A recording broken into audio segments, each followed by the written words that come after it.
How can anyone tell which direction the housing market is really headed? How do you know when and if it's a good time to buy or sell? The Case-Shiller Index and FIFA, that's Federal Housing Finance Agency, these guys give us clues. This video is going to help you know which way the market is going and maybe help you make a more informed decision.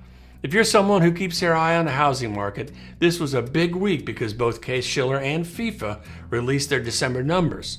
The main difference between the two is Case-Shiller includes all arm's length transactions and FIFA includes only Freddie and Freddie backed mortgages.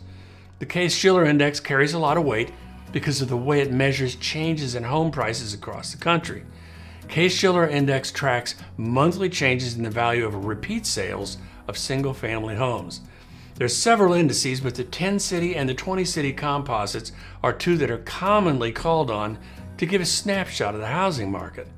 The repeat sales method isn't perfect, but the goal is to track prices on homes with similar features and amenities. The Case-Shiller report showed a decrease in home prices for the 6th month in a row. Prices declined in all 20 cities monitored by Case-Shiller. The largest declines were in Las Vegas, 1.5%, Phoenix, 1.3%, Portland, 1.3%. San Francisco has dropped 12.7% from the peak in May of 22. It was the first Case-Shiller city with a year-over-year decline. Seattle is now down as well year-over-year at a negative 1.8. Overall, the month-over-month Case-Shiller decline in December was a negative 0.35. According to FIFA, between the fourth quarter of 21 and 22, home prices rose 8.4%. But from the third quarter of 22 to the fourth was only 0.3%. The reason this is important is it shows a tremendous slowdown of prices. FIFA agency reported a decline of a negative 0.01 from November. Again, more evidence of slowing prices despite getting the news that prices were up 8.4%. That's the confusing stuff. The full name of Case-Shiller is the S&P CoreLogic Case-Shiller U.S. Home Price NSA Index, covering all 9 census divisions, reported a 5.8% annual gain in December, down from 7.6% the previous month. The 10-city composite increase came in at 4.4%, down from 6.3%, and the 20-city posted a 4.6% gain, down from 6.8%. Miami, Tampa, and Atlanta reported the highest year-over-year gains with 16%, 14%, and 10.5% respectively.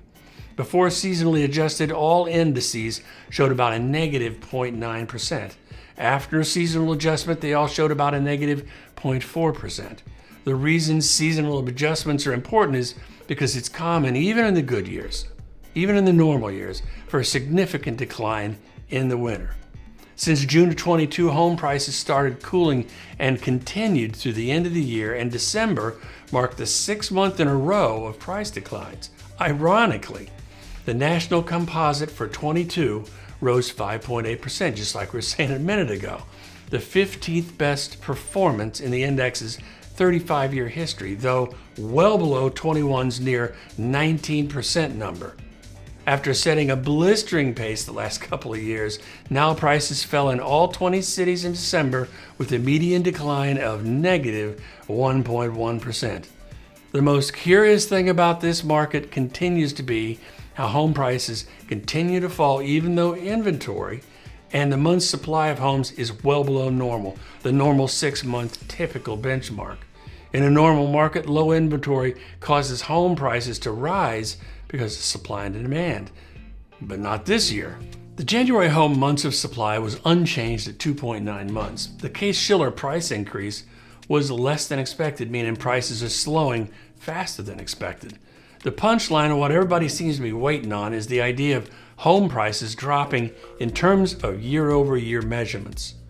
Part of the reason the housing market has been so confusing, at least for me, for the last several months is this. Because prices rose so fast the 2 years prior, year-over-year home price measurements show increases even though month-over-month home prices have been steadily decreasing. When someone's trying to decide when a good time to buy is, getting those two messages can be frustrating. Prices are up, but they're coming down. That's hard to understand. There is one thing we can expect that we haven't seen for quite a while, and that is the year-over-year home prices, I believe, will be in negative territory and sooner than you think. When people ask, when will home prices actually drop? It's the year-over-year price being less than the year before that they're talking about.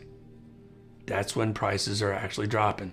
That's what they're looking for. The question moving forward is going to be, how low will they go and will they stabilize?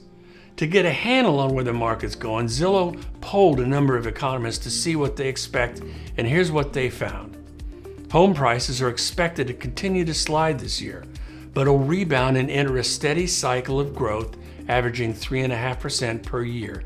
That's pretty healthy, from 24 through 27, much like the same pace of the housing was in the 80s through 1999, I think.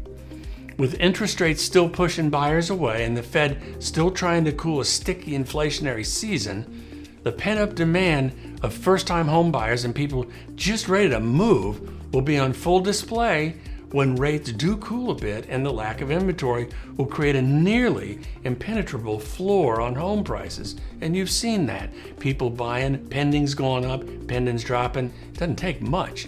To sum things up, we're getting close to the bottom of the market, at least I think so, and heading back into some kind of stability. Is this a sure thing? It is not. Nobody can guarantee that, but for right now, that seems to be where things are headed.